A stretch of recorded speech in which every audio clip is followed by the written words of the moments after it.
Ayodhya chapter 75. We are continuing with Bharata's description of the type of sin the person who sent his brother into exile has committed.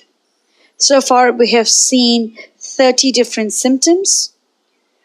Symptom 31 is mentioned in verse 40. Kapalapani prithvi matatam chira samvrataha bhiksha samano yaton matto yasya aryo anumate gata. May he who counseled the exile of my esteemed brother wander this earth begging alms, holding a human skull like an insane man dressed in rags. All these are taken as just one symptom, but that one symptom has multiple different facets. So let's break them down. The first one is Kapala Pani. Kapala means human skull. Pani means holding that skull in your hand. So Kapala Pani, holding the human skull in one's hand. Prithvi Matatan. Prithvi means earth and Atatam means wander. So that person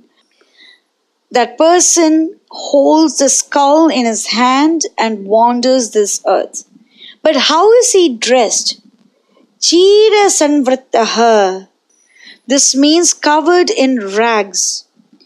Bhiksha mano. He is begging for alms. And he is unmato yatha. He is wandering about like an insane person. So there are 5 components to this one description. The person who wanders this earth, who begs for alms, who holds a human skull in his hands, who is an insane person, and who is dressed in rags. So these 5 different components constitute this one sin. We have seen the pictures of Mother Kali, who holds a severed head in her hand, and the blood dripping from that head is collected in a kapala, or a human skull, or a bowl made of human skull. So what is the difference over here? The difference is that Mahakali, who is an incarnation of goddess Parvati, is not to be compared on the same level as an ordinary human being. And she is not mad or dressed in rags or begging alms or wandering this earth like an insane person. So Kali cannot be put under the same category as this type of sin. And you might say that Lord Shiva is also dressed in rags and he is very simple and he is also often treated as an insane person. Lord Shiva is one of the greatest devotees of Lord Vishnu. That's why in Srimad Bhagavatam it is written, Vaishnavam Yatha Shambho. So a person cannot copy Lord Shiva and wander about. And copying few traits of one person is not a wonderful deed. Because Lord Shiva is not just known for his simple living, but he is also known to be a very powerful devata who can drink the hala poison that was emitted by Vasuki. He is also one of the best acharyas, as is evidenced by his form as Dakshinamurti. He is the head of the Rudra Sampradaya, and therefore one facet of his should not be copied extensively. Therefore, Shiva and Kali do not even come under the same category as what Bharata is explaining. So who is Bharata talking about? There are people in some ancient cities of India who want to advertise themselves as very holy men, and therefore Bharata is pointing out that those men aren't exactly holy. People who dress up in rags and beg alms, holding a human skull and wander about and are insane people are actually very sinful because they are portraying the wrong type of devotion. Great devotees are so in love with the Lord that they appear insane to the rest of the world, even though they are the most intelligent of all beings. Bharata is cautioning us against those false prophets who advertise that they are great devotees of the Lord. Symptoms 32 and 33 are mentioned in verse 41. Madhye prasakto bhavatu strisvaksheshu cha nityasha Kama krodhabhi bhutastu yasya aryo anumate gata. May the one who counseled the exile of my esteemed brother be always addicted to wine, women, and gambling, and be swayed by desire and anger. So, symptom 32 is addiction to wine, women, and gambling. And symptom 33 is being swayed by desire and anger. Now let's try to understand these two different types of sins. Symptom 32 is infatuation with wine, women, and gambling. Now let's go to Srimad Bhagavatam, 1st canto, 17th chapter. In that, Sutta Goswami talks about how Parikshit Maharaj deals with Kali, the embodiment of quarrel and hypocrisy. When Kali petitions Maharaja Parikshit, the king gave him permission to reside in places where gambling, drinking, prostitution, and animal slaughter were being performed. This is mentioned in verse 38 of chapter 17 of Canto 1 of Srimad Bhagavatam. This is why we have 4 regulative principles. Number 1, no eating meat, fish, or eggs. Number 2, no gambling. Number 3, no use of intoxicants. And number 4 is no illicit sex. And Bharata mentions 3 out of these 4 because eating meat, fish, or eggs destroys mercy, gambling destroys truth, intoxicants destroy the austerity of the person, and illicit sex destroys cleanliness. Satyam, Saucham, Kshama, and Daya. These are the 4 pillars of Dharma. And without Satyam, Saucham, Kshama, and Daya, one cannot follow Bhakti Yoga intended for the elevation of the consciousness of the Jivatma so that it can love and serve the Supreme Lord. Therefore, Bharata says that this is a huge sin. And the person who sent his brother into exile has lost Satyam, Shaucham, Kshama, and Daya. Or he has lost the pillars of Dharma. Symptom 33 is Kama Krodha Bhutastu. That is, being a slave to passions and being drowned in sensual enjoyments. Kama, Krodha, and Lobha are known as gateway to hell. In the 16th chapter of Bhagavad Gita, Lord Krishna mentions the divine and demoniac natures. In verse 21 of the 16th chapter of Bhagavad Gita, Krishna says, Trividam narakasthedam dvaram nashanam atmanah kama krodasthatha lobas tasmad etat trayam tyajet. There are 3 gates leading to this hell: lust, anger, and greed.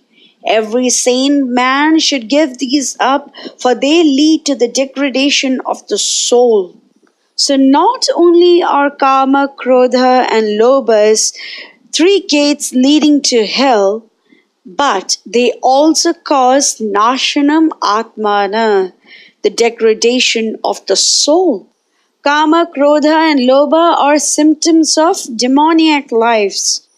Hence, there is no possibility of liberation from this material entanglement for the people who practice Kama, Krodha, and Lobha. Therefore, these have to be given up. Now, true devotees know how to use even Kama, Krodha, and Lobha in the service of the Lord. For example, the first time Hanuman flew to the Himalayas, he was angry that the prince of the mountain did not want to serve Rama. Therefore, he was so angry that he lifted the entire mountain with the magical herbs and brought the entire mountain to Lanka. The gopis used Kama in pure devotional service towards the Lord. Arjuna used Krodha to fight the Kurukshetra battle. Like this, there are multiple examples of pure devotees using every emotion possible in the service of the Lord. Since we are nowhere close to how Hanuman or Arjuna or the gopis behave, we will not try to emulate them. We will merely try to follow their footsteps in their loving and transcendental worship of the Lord. And we will do that without using Kama, Krodha, and Lobha.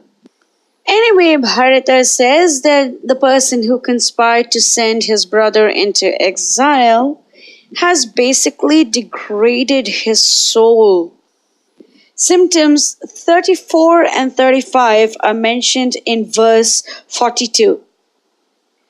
Masma dharme mano bhuyad adharman sa nishevatam apatravarshi bhavatu yasya aryo anumate gata.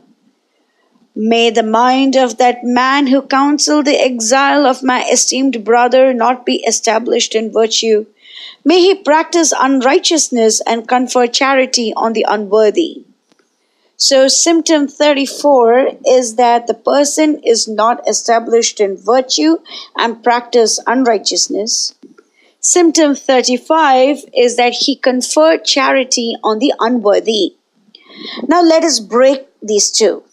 Symptom 34 is dharmi ma bhuyat, shall not stay in dharma, and adharme nishevatam, will practice adharma.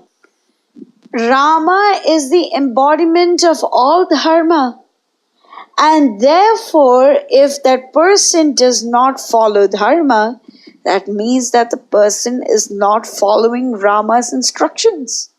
What can be more sinful than that? Symptom 35 is conferring charity on the unworthy.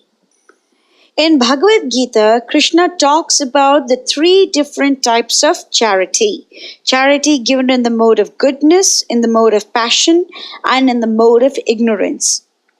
In Bhagavad Gita 17:20, Krishna says, Datavyam iti yad danam diyate nu upakarine deshe kale cha patre cha tad danam satvikam smritam. Charity given out of duty without expectation of return at the proper time and place and to a worthy person is considered to be in the mode of goodness. And in the purport, Srila Prabhupada writes, in the Vedic literature, charity given to a person engaged in spiritual activities is recommended. There is no recommendation for giving charity indiscriminately. Spiritual perfection is always a consideration. Therefore, charity is recommended to be given at a place of pilgrimage and at lunar or solar eclipses or at the end of the month, or to a qualified Brahmana or a Vaishnava devotee or in temples. Such charities should be given without any consideration of return. Charity to the poor is sometimes given out of compassion, but if a poor man is not worth giving charity to, then there is no spiritual advancement.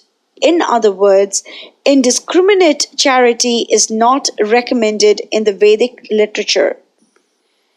In the next verse, that is 17:21, Krishna talks about giving charity in the mode of passion. Yatyu pratyupakarartham phalam uddeshya va punah diyate cha pariklishtam tad danam rajasam smritam.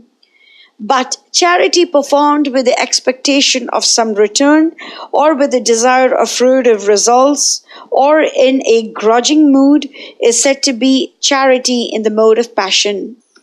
In the next verse, Krishna talks about charity in the mode of ignorance.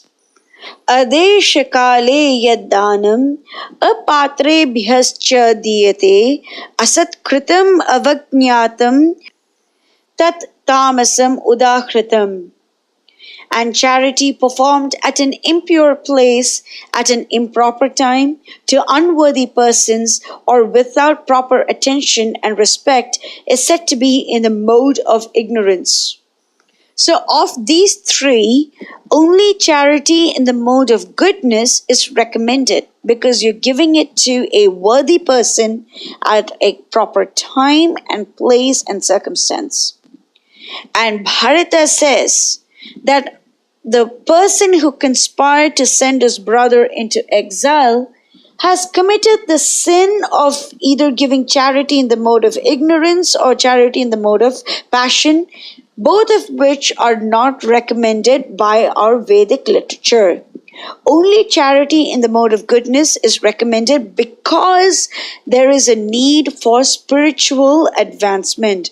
Spiritual advancement is the only thing that will bring us closer towards Sita and Rama, and therefore that is the only thing that is correct. Anything else is incorrect.